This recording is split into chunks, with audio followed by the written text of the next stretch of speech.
Hello everyone, good evening. क्या हाल चाल है? आपको मेरी आवाज़ आ रही है? जल्दी से एक बार कंफर्म करके बताइएगा। I am audible? क्या मेरी आवाज़ प्रॉपर आ रही है?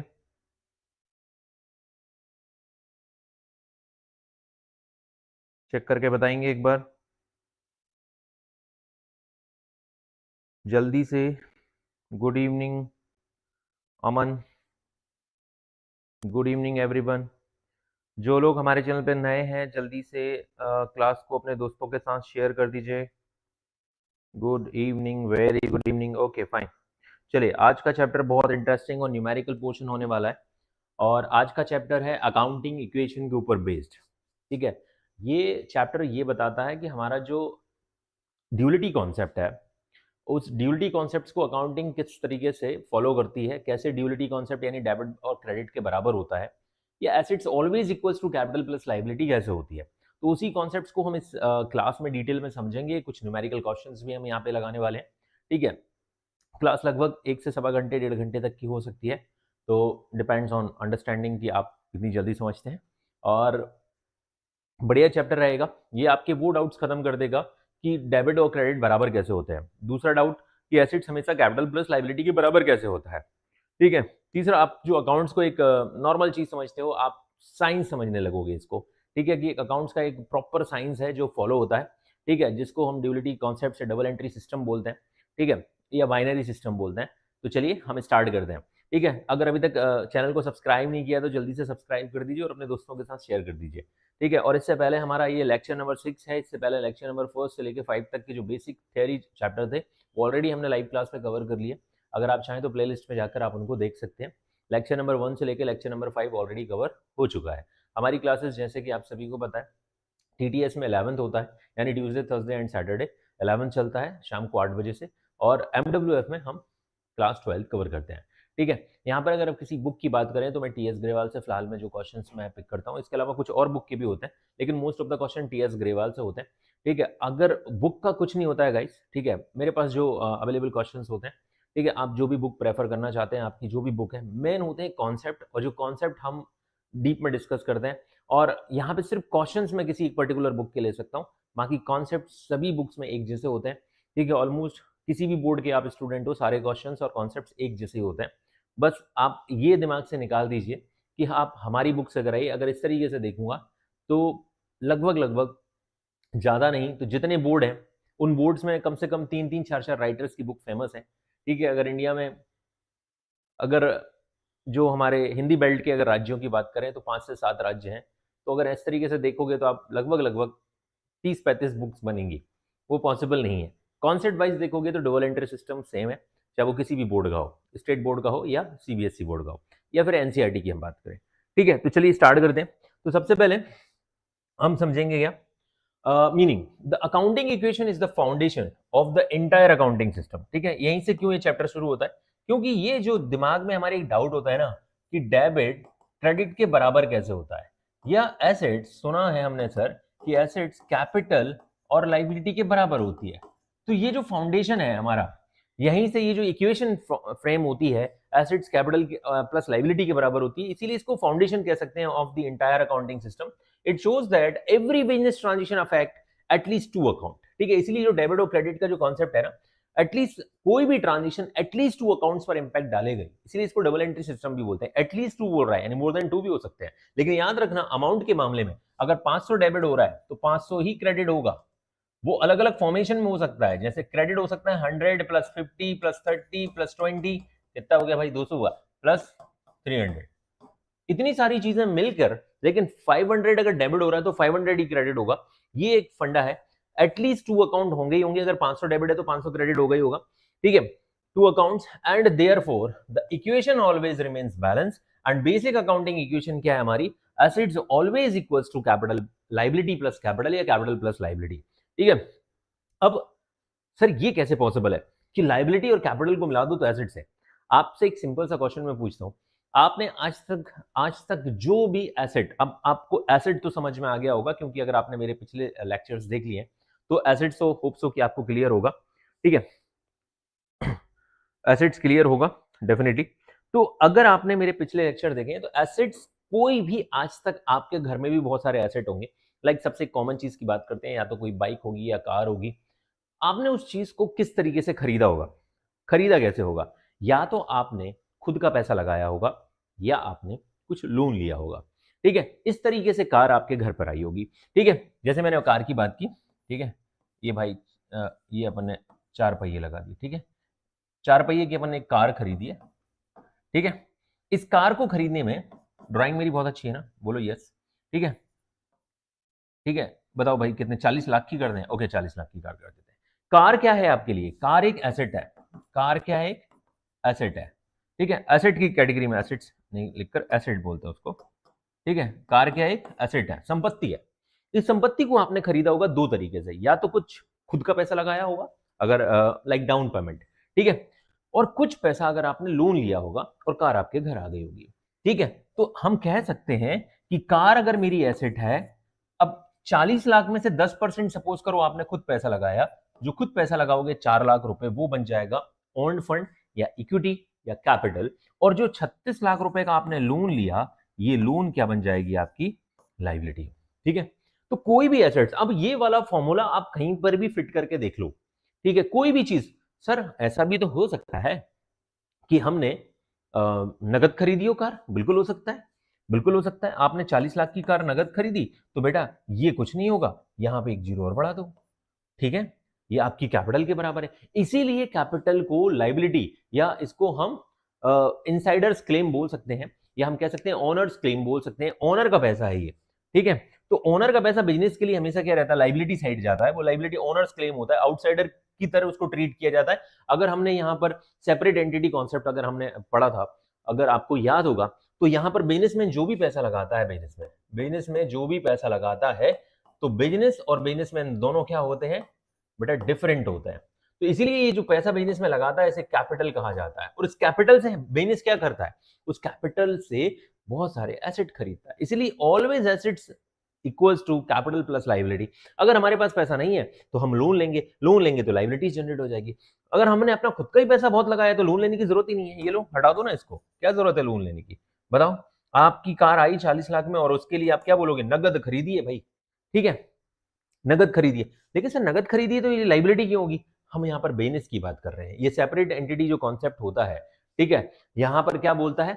Business is different from its owner. Business अलग है और बिजनेस का मालिक अलग है। ये दोनों अलग होने की वजह से बिजनेस जो भी पैसा उधार लेता है प्रोपराइटर से, उसका एक सेपरेट अकाउंट मेंटेन करता है, जिसको हम कैपिटल बोलते हैं। तो कैपिटल, जिसको पूंजी खाता कहा जाता है हिंदी में, तो पूंजी खाता किसको रिप्रेजेंट करता है? मालिक को रिप्रेजेंट करता है।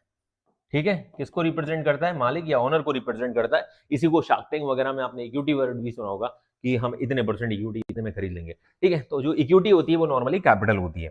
ठीक है, तो आगे बढ़ते हैं। Meaning of assets, liabilities and capital, तीनों को और हम डिटेल में समझते हैं। मैं से तो मैं बता चुका हूं, लेकिन सबसे पहले अगर हम एसेट की बात करते हैं, तो एसेट्स कौन से होते हैं? द रिसोर्सेज, जिनसे हम रेवेन्यू अर्न करने में जो हमको मदद करते हैं। जैसे एक जैसे अगर मैं बात करूं किसी बस ऑपरेटर की, जो ट्रैवलिंग का बिजनेस करता है, बस उसके लिए क्या है? एसेट होंगी, रिसोर्सेज जिनसे वो पैसा कमाता है। तो एक शॉपकीपर के लिए फर्नीचर है, उसके पास जो भी आसपास का जो भी सामान है, मशीनरी है, प्लांट है, वो सब एसेट होते हैं। तो resources owned by the business, ये और खास बात क्या है? ये बिजनेस द्वारा ओन्ड किया जाता है, क्योंकि बिजनेस ने जो पैसा मालिक से लिया उसे तो उसने लाइबिलिटी दिखा दिया। उसी पैसे से वो क्या करता है? कुछ बहुत सारे एसेट्स खरीदता है, या कुछ पैसा अपने पास बचा लेता है। तो कैश हो सकता है, स्टॉक हो सकता है, मशीनरी हो सकती है, फर्नीचर हो सकता है, डेटर्स, अगर कुछ उधार बांटा तो वो भी हमारे एसेट्स होंगे। हम आगे मैं डिटेल में आपको लिखवाऊंगा सारे नेम ऑफ एसेट्स। लाइबिलिटीज क्या होती है? Amount owned by the business, owed by, sorry it's my fault, owed by the business, यानी ऋण लिया गया है, टू द आउटसाइडर, जिसमें लोन्स हैं, क्रेडिटर्स हैं, आउटस्टैंडिंग एक्सपेंसेस हैं, और एक चीज और चाहो तो मैं आगे लिखवाऊंगा वैसे तो सारी चीजें, एडवांस इनकम। ठीक है, जिनको फ्यूचर में लौटाना पड़ेगा, या तो कैश के फॉर्म में या सर्विस के फॉर्म में। ठीक है, जैसे अगर आपने किसी से एडवांस इनकम ले ली तो सर्विस के फॉर्म में आपको वो सर्विसेज प्रोवाइड करनी पड़ेंगी। फिर आते हैं हम कैपिटल की तरफ। तो the amount invested by the owners in the business is known as capital. आपने हमारी अकाउंटिंग टर्म्स में ये तीनों चीजें बहुत अच्छे से हमने ऑलरेडी समझ रखी है कि कैपिटल क्या होता है। What ever the amount invested by the proprietor, या बिजनेस का जो ओनर होता है, जो बिजनेस में पैसा इन्वेस्ट करता है अपनी पॉकेट से, उसको कैपिटल बोलते हैं। अगर उसने कहीं बाहर से बोरो किया है और बिजनेस में लगाया तो उसे लोन बोलते हैं। और इन दोनों को मिला के वो क्या करेगा? The combination of liability and capital equals to assets हो गई, क्योंकि मैंने जैसे थोड़ी देर पहले ही बताया बेसिक सी चीज है, हम किसी भी एसेट्स को खरीद के लेकर आते हैं दो ही तरीके से खरीद सकते हैं, या तो हम खुद के पैसे से या लोन के, और इन सब से जो भी हम खरीदेंगे वो एसेट्स के फॉर्म में क्रिएट हो जाती है ऑटोमेटिकली। एसेट्स दो कैटेगरी में होती है, नॉन करंट एसेट्स और करंट एसेट्स। जैसे यहाँ पर कैश और स्टॉक का नाम लिखा है, ये करंट एसेट्स होती हैं। मशीनरी फर्नीचर ये दोनों नॉन करंट एसेट्स होती हैं, ठीक है, या फिक्स एसेट्स भी बोलते हैं इनको, 11th में बोल सकते हो आप। डेटर ये हमारी करंट एसेट्स होता है। तो ये इस तरीके से हमारी एसेट दो कैटेगरी में होती है, करंट या नॉन करंट। यानी आप जो कुछ भी लायबिलिटी और कैपिटल से पैसा अरेंज करोगे उनसे या तो आप करंट एसेट्स या नॉन करंट एसेट्स क्रिएट करोगे, ठीक है। चलिए आगे बढ़ते हैं। Just a second.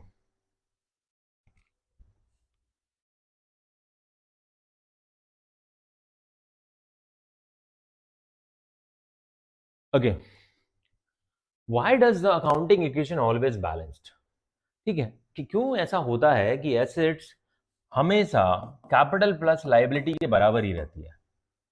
ये अभी मैं आपको बता चुका हूं, उसी चीज का जवाब यहां पे लिखा हुआ है, आप देखेंगे। Because every assets of the business is financed, हर एक एसेट्स फाइनेंस्ड होती है either by the owned capital, या ओनर खुद का पैसा, या आउटसाइडर का पैसा, ठीक है। ये कैपिटल, या इसको हम लायबिलिटी को लोन भी कह सकते हैं, ठीक है। कोई भी एसेट्स जो आपके पास है वो या तो आपने खुद के पैसे से खरीदी होगी, या आपने उसके लिए कोई लोन खरीदा लिया होगा, ठीक है, या उधार लिया होगा, वो भी लायबिलिटीज होती हैं। जैसे आपके पास 5 लाख रुपए थे, ठीक है, आपके पास 5 लाख थे, आपके पास एक सप्लायर आया और सप्लायर ने कहा भैया अगर 10 लाख का सामान खरीदते हो ना तो हम आपको 10 की जगह 15% डिस्काउंट देंगे। बोला यार मेरे पास तो 5 लाख ही है, तो बोले बाकी उधार ले लो ना।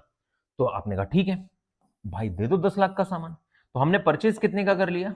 10 लाख का हमने परचेज कर लिया, 10 लाख का सामान, 15% डिस्काउंट भी कर देते हैं तो 8,50,000, ठीक है। चलो इसमें से डिस्काउंट भी माइनस कर देते हैं, 1.5 लाख का डिस्काउंट माइनस हो गया, 8.5 लाख का हमने क्या किया, उधार कर लिया।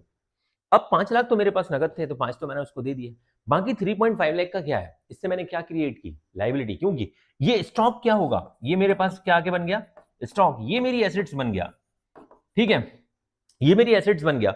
लेकिन इसमें से 3.5 लाख जो मेरे पास थे ही नहीं, वो क्या बन जाएंगे, मेरी लायबिलिटी बन जाएंगे। तो हम कोई भी एसेट्स एक्वायर करते हैं, स्टॉक अगर मेरा एसेट है और कुछ भी एक्वायर किया तो या तो आपका खुद का पैसा होगा या आपने क्या किया होगा, लायबिलिटी क्रिएट की होगी। Therefore at any time assets equals to owners claim, जिसको हम कैपिटल बोलते हैं, जिसको क्या बोलते हैं हम, कैपिटल, प्लस आउटसाइडर क्लेम, जिसको हम आउटसाइडर लायबिलिटीज या नॉर्मली लायबिलिटी बोलते हैं। आउटसाइडर को जो पैसा लौटाना है उसको नॉर्मली लायबिलिटीज की कैटेगरी में रखते हैं। हमने लायबिलिटी का डेफिनेशन भी देखा था, फ्यूचर ऑब्लिगेशन, जिनको भविष्य में हमको क्या करना पड़ेगा, वापस करना पड़ेगा, रिटर्न करना पड़ेगा। तो this is why the equation always stay balanced. तो हमारी जो assets always equals to capital plus liability का जो कॉन्सेप्ट है वो क्यों हमेशा बैलेंस रहता है, उसका रीजन मैंने आपके पास सामने दिखा दिया है कि कोई भी एसेट्स वो चाहे करंट हो या नॉन करंट एसेट्स हो। गाइस बहुत सारे स्टूडेंट्स को डाउट रहता है सर ये करंट और नॉन करंट एसेट्स क्या होती है, प्लीज एक्सप्लेन कर दीजिए। अगर आप मेरी क्लास को अगर शुरुआत से देख रहे हैं तो आपको ये सारी चीजों के जवाब मुझसे पूछने ही नहीं पड़ेंगे, ऑलरेडी आपको पता होंगे। लेकिन आप क्लास के बीच में आए या आप फर्स्ट टाइम क्लास में एंटर हुए तो डेफिनेटली इस टाइप के क्वेश्चंस आपके दिमाग में आ सकते हैं कि करंट एसेट्स क्या होती है, नॉन करंट एसेट्स क्या होती है। नॉन करंट एसेट्स तो हमने पहले सुना है, लेकिन ये करंट एसेट्स क्या होती है, ठीक है। तो कई बार ऐसे डाउट्स आते हैं, तो आपको मैं मेरी एक ही हिदायत रहती है कि अभी हम बहुत आगे नहीं निकले हैं, ठीक है, और हम आगे निकल भी जाएंगे तो अवेलेबल है हमारे यूट्यूब चैनल पर ऑलरेडी पुरानी जो प्रीवियस लाइव क्लासेस की रिकॉर्डिंग्स हैं वो एज इट इज अवेलेबल है। आप वहां पर 1.5 की स्पीड में भी देख सकते हो, ठीक है, और आपको एक कॉन्फिडेंस बिल्ड होगा कि हाँ आप कुछ छूटा नहीं है। और जब तक इस कॉन्फिडेंस को नहीं लेकर आओगे ना, अकाउंट्स पढ़ने में मजा नहीं आएगा, क्यों, बिकॉज आप फर्स्ट टाइम अकाउंट्स पढ़ रहे होते हो। इससे पहले आपने अकाउंट्स नॉर्मली इस तरीके से डेबिट एंड क्रेडिट के फॉर्मेट में या इस कॉन्सेप्ट के थ्रू नहीं पढ़ी होती है, बहुत ही बेसिक अकाउंट्स है, यानी आपने जो पढ़ा होता है वो नॉर्मली उसको मैथ्स कहते हैं, ठीक है। तो अकाउंट्स आप फर्स्ट टाइम पढ़ रहे हो, तो अगर आपको अकाउंट्स को अच्छे से समझना है, पढ़ना है, ठीक है, अपने कॉन्सेप्ट्स को क्लियर रखना है, तो आपको क्या करना पड़ेगा। Hello Preet, good evening everyone, good evening, good evening all. तो आपको अपने कंसेप्ट को क्लियर रखना है, तो पुरानी जितनी भी क्लासेस हैं उन क्लासेस को अच्छे से पढ़ लीजिए, देख लीजिए, और जब भी जरूरत पड़ती है 1.5 की स्पीड पे आप उसको प्ले करके आप रिवीजन कर सकते हैं, ठीक है। आप अपने दोस्तों को सजेस्ट कर सकते हैं, ठीक है, ये मेरा सुझाव है, ठीक है। तो आप इसीलिए करंट एसेट्स नॉर्मली वो होती हैं जो हम लोग लेस देन 1 ईयर के लिए एक्वायर करते हैं या जो हमको प्रॉफिट अर्न करने में मदद करती है, जिसमें से कैश है, डेटर है, स्टॉक है, ठीक है, ये सब चीजें आती हैं। नॉन करंट एसेट्स जो हमको मोर देन 1 ईयर तक मदद करती हैं, नॉर्मली उनको फिक्स एसेट्स बोलते हैं, ठीक है। तो ये सारी चीजें। अब types of assets and liabilities, तो मैं वही चीज यहाँ पर आपको बताने वाला था, ठीक है। तो मैं उसी तरीके से बता देता हूँ सो दैट आपको काफी हद तक चीजें क्लियर हो जाएंगी कि भाई नॉन करंट एसेट्स होती हैं और कुछ करंट एसेट्स होती हैं। हम क्लासिफिकेशन ही पढ़ लेते हैं, ठीक है। लाइबिलिटीज को भी हम इसी तरीके से पढ़ लेते हैं चाहो तो, ठीक है। या नॉर्मली लाइबिलिटीज को पढ़ने का जो तरीका होता है वो होता है इंटरनल लाइबिलिटी और एक्सटर्नल लाइबिलिटी, या आउटसाइडर क्लेम भी बोलते हैं, ठीक है। आपको याद रखना पड़ेगा अकाउंटिंग इक्वेशन बनाने के लिए, दैट्स योर होमवर्क, कि आपको एसेट्स के नेम एटलीस्ट याद रखने पड़ेंगे, लाइबिलिटीज के नेम याद रखने पड़ेंगे। लाइबिलिटीज बहुत लिमिटेड है, सबसे पहले लाइबिलिटीज ही पढ़ लेते हैं। इंटरनल लाइबिलिटी में नॉर्मली इंटरनल, इसको हम कैपिटल या ऑनर्स क्लेम भी बोलते हैं, इसको इक्विटी भी बोलते हैं कंपनीज में, या इसको ऑनर्स क्लेम भी बोलते हैं, ठीक है। एक्सटर्नल लाइबिलिटी में सबसे पहला ही जो हमारे पास अभी चीज बात हुई थी, लोन की बात कर लेते हैं, ठीक है। सप्लायर या हम क्रिएट करते हैं क्रेडिटर, ठीक है, क्रेडिटर्स हो सकते हैं। तीसरा हम बात कर सकते हैं आउटस्टैंडिंग एक्सपेंसेस, बहुत ही कॉमन लाइबिलिटी है। हर बिजनेस में ऐसा होता है कि सारे खर्चे हम पे नहीं करके रखते, हमेशा कुछ ना कुछ तो ड्यू डेट के बाद पड़े होते हैं। जैसे 31 मार्च को सब कुछ क्लियर नहीं कर सकते, कुछ चीज ऐसी भी होती है ना जो फर्स्ट को क्लियर होंगी, ठीक है। फोर्थ कुछ अगर लाइबिलिटी की मैं बात करूं तो कोई एडवांस इनकम हो सकती है हमारे पास, ठीक है। एक और कॉमन आइटम है, लोन में कोई भी लोन हो सकता है, बैंक से हो या फाइनेंशियल इंस्टीट्यूशन से हो, ठीक है। पांचवा होता है bank overdraft, bank OD. Sir हमने एक और सुना है डेवेंचर्स, ठीक है। बेटा डेवेंचर्स नॉर्मली हम इस साल तो नहीं पढ़ेंगे, मतलब बिजनेस स्टडीज वगैरह में हम देखेंगे, बट डिवेंचर सोल प्रोप्राइटर की अकाउंटिंग में नॉर्मली देखने को नहीं मिलेगा, ठीक है। वो 12th में ज्यादातर देखने को मिलता है, तो होता है, बट यहाँ पर हम नहीं देखेंगे। तो लाइबिलिटीज बहुत ही सिंपल है। और इंटरनल लाइबिलिटी की कैटेगरी में हमने क्या पढ़ा, सिर्फ एक ही चीज आती है, कैपिटल, जिसको हम ऑनर्स क्लेम बोलते हैं, इक्विटी बोलते हैं। आउटसाइडर लाइबिलिटीज के अंदर आपको 5 आइटम याद रखने पड़ेंगे, लोन है, क्रेडिटर्स है, आउटस्टैंडिंग एक्सपेंसेस है, एडवांस इनकम और बैंक ओवरड्राफ्ट होता है। बैंक ओवरड्राफ्ट एक फैसिलिटी होती है जो बैंक प्रोवाइड करती है नॉर्मली बिजनेस क्लास पर्सन को, ठीक है। अब कुछ टाइम के लिए, या आप यूं कह लो, क्रेडिट कार्ड आपने सुना होगा, just like credit card, businessman के लिए ओडी फैसिलिटी मिलती है कि वो कुछ दिन के लिए अपने बैंक में बैंक का जो पैसा है वो यूज कर सकते हैं अपने फायदे के लिए। करंट अकाउंट में नॉर्मली ये फैसिलिटी मिलती है, और इसके बाद वो हर 30 दिन के बाद उसको रीपे करते रहते हैं। तो बहुत ही शॉर्ट टर्म के लिए पैसा मिलता है नॉर्मली, ठीक है। ये और दूसरी चीज, इससे उनका सिविल स्कोर भी मेंटेन रहता है। बहुत सारी चीजें हैं, ठीक है। कभी एक्स्ट्रा क्लास के एक्स्ट्रा कॉन्सेप्ट में हम ये सब चीजें सीख लेंगे। बैंक ओवरड्राफ्ट नॉर्मली दिया रहेगा। नॉन करंट एसेट्स कौन सी होती है, जो 1 साल से ज्यादा चलती हैं, मोर देन 1 ईयर के लिए होती है, जिसमें से सबसे पहला आपने सुना होगा प्लांट एंड मशीनरी। सुना है? बहुत सारे बच्चों ने सुना होगा, बहुत सारे बच्चों ने नहीं सुना होगा। प्लांट एंड मशीनरी हो गया। फर्नीचर एंड फिक्सचर्स होते हैं, फर्नीचर्स एंड फिक्सचर्स होते हैं, ठीक है। तीसरा अगर मैं बात करूं तो लैंड एंड बिल्डिंग होती है। भाई हर एक बिजनेस कहीं ना कहीं तो रन हो रहा होगा ना, तो बहुत सारी लैंड एंड बिल्डिंग्स हो सकती हैं। चौथा, अगर मैं कुछ लॉन्ग टर्म एसेट्स की बात करूं तो इसमें गुडविल को भी रखा गया है, इंटेंजिबल एसेट्स की कैटेगरी में आती है। नॉन करंट एसेट्स में भी जैसे टेंजिबल और इंटेंजिबल 2-3 कैटेगरी होती है। तो गुडविल जो हम खासकर यूज करेंगे, गुडविल, पेटेंट्स, ठीक है। इंटेंजिबल एसेट्स कौन सी होती हैं, नॉर्मली जिनके राइट्स मिलते हैं, तो गुडविल है, पेटेंट है, कॉपीराइट है, ट्रेडमार्क है, रॉयल्टी राइट्स हैं, ठीक है। आईपीआर, इंटेलेक्चुअल प्रॉपर्टी राइट्स वगैरह, ये सब आपने सुने होंगे। सबसे ज्यादा फेमस सुना होगा आपने कॉपीराइट्स। आप जो भी बुक यूज कर रहे हो, आपने ये सिंबल भी देखा होगा कॉपीराइट्स का, इस तरीके का, सी के ऊपर कुछ, चलो वो कुछ ज्यादा ही घूम गया। कॉपीराइट का सिंबल कुछ इस तरीके से आपने देखा होगा, ठीक है। टीएम देखा होगा, ट्रेडमार्क, ठीक है। तो ये सब इंटेंजिबल एसेट्स होते हैं हमारे पास, ठीक है। करंट एसेट्स में क्या क्या होता है, जैसे मैं बता दूं, कैश होता है, या हम कह सकते हैं कैश इन हैंड, ठीक है। कुछ याद आता जाएगा तो हम इधर भी बढ़ाते जाएंगे। कैश एट बैंक होता है, बैंक में जो पैसा पड़ा हुआ है आपके सेविंग अकाउंट में या करंट अकाउंट में। तीसरा हम बोल सकते हैं डेटर्स होते हैं, डेटर्स को ट्रेड रिसीवेबल्स भी बोलते हैं, प्लस बिल्स रिसीवेबल, और इन दोनों को जोड़ दो तो इक्वल्स टू क्या बनते हैं, ट्रेड रिसीवेबल बनते हैं, ठीक है। इसके अलावा और क्या होते हैं, प्रीपेड एक्सपेंसेस होते हैं, ठीक है, प्रीपेड एक्सपेंसेस होते हैं। फिफ्थ, एडवांस एक्रूड इनकम होती है। क्या होती है गाइस, एक्रूड इनकम होती है, ठीक है। ये बहुत ही कॉमन चीजें हैं, ठीक है। और इसके अलावा और क्या होता है, मैंने कुछ चीजें इधर मर्ज भी कर दी, जैसे गुडविल है, पेटेंट है, ठीक है। कुछ तो छूट रहा है। एक और होता है इन्वेस्टमेंट। इन्वेस्टमेंट को बीचों बीच लिख देता हूँ, अच्छी बात रहेगी, क्योंकि इन्वेस्टमेंट करंट भी हो सकता है और नॉन करंट भी हो सकता है। इन्वेस्टमेंट करंट भी हो सकता है, नॉन करंट भी हो सकता है, ठीक है। कंप्यूटर एंड हार्डवेयर एक कॉमन चीज हो जाती है आज की डेट में, नॉर्मली ये फिक्स एसेट्स की कैटेगरी में आती है। कंप्यूटर एंड हार्डवेयर, ठीक है। कंप्यूटर एंड हार्डवेयर आपने सुना होगा, क्या होता है कंप्यूटर एंड हार्डवेयर? भाई कंप्यूटर कंप्यूटर होता है, हार्डवेयर के अंदर वो जितनी भी चीजें हैं, वो प्रिंटर वगैरह, वो सारी चीजों को आप इसमें रख सकते हो। जितने भी इलेक्ट्रिक आइटम्स हैं उनको आप इसमें नॉर्मली रख सकते हो। तो ये जैसे ये पैनल जिसमें मैं पढ़ा रहा हूँ, ये भी कंप्यूटर हार्डवेयर की कैटेगरी में आप इसको रख सकते हो। सर ये बुक्स क्या होती हैं? नॉर्मली बुक्स एंड स्टेशनरी भी एसेट की कैटेगरी में आती है, तो आप उनको भी चाहो तो एसेट की कैटेगरी में रख सकते हो। तो एसेट्स को हम कैटेगराइज करने का फायदा क्या है? अगर हम इतनी सारे एसेट्स को कैटेगराइज कर रहे हैं तो इसका फायदा क्या है? ताकि आपको पता हो कि जब हम अकाउंटिंग इक्वेशन बनाएंगे, जब हम बोलेंगे कि भाई assets always equals to capital plus liability, तो हमें पता होना चाहिए ना कि एसेट कितने कितने टाइप की होती है, लायबिलिटी कितने टाइप की होती है। कैपिटल के बारे में तो हमने बात कर ली, ठीक है। इसीलिए अकाउंटिंग इक्वेशन बनाने के लिए हमको सारे एसेट्स का combination of assets always equals to capital plus liability, ठीक है। तो आपको वो कॉम्बिनेशन ऑफ एसेट्स पता होना चाहिए, ठीक है। इसीलिए हम ये सारी चीजों को यहाँ पे हम देख रहे हैं या पढ़ रहे हैं, ठीक है। एक दो चीजें और भी अभी शायद मेरे दिमाग से ओझल हो रही हैं। कुछ करंट एसेट्स तो नहीं बची हैं, ठीक है। डेटर्स है, हाँ स्टॉक बच गया, ठीक है। एक नंबर पे और क्या आ जाएगा? एक स्टॉक, इन्वेंट्री या स्टॉक, ठीक है। ये भी करंट एसेट्स की कैटेगरी में आ जाता है गाइस, ठीक है। तो 6, 5, 11 और एक इन्वेस्टमेंट को अपन एक 12वें नंबर पर रख लेते हैं, ठीक है। तो ये कुछ एसेट के नाम जो मैंने यहाँ पे रखे हैं, आपको थोड़ा सा याद रखने पड़ेंगे, बिकॉज आपको पता होना चाहिए ना कि आपने खरीदा क्या है, तो उससे कौन सा एसेट बढ़ेगा या कौन सा एसेट घटेगा। अकाउंटिंग इक्वेशन में ये चीजें, नेम ऑफ एसेट्स आपको एटलीस्ट याद रखने पड़ेंगे, तभी आप इजिली अकाउंटिंग इक्वेशन बना पाओगे। चलो आगे बढ़ते हैं। तो व्हेन डज कैपिटल इंक्रीज और डिक्रीज? आपको ये भी पता होना चाहिए कि भाई कैपिटल बढ़ती और घटती किस चीज की वजह से है, ठीक है। कैपिटल यानी कि ऑनर्स फंड। जैसे मैंने बताया था कि एक बंदा बिजनेस में, यानी कि ये लाला है, ठीक है।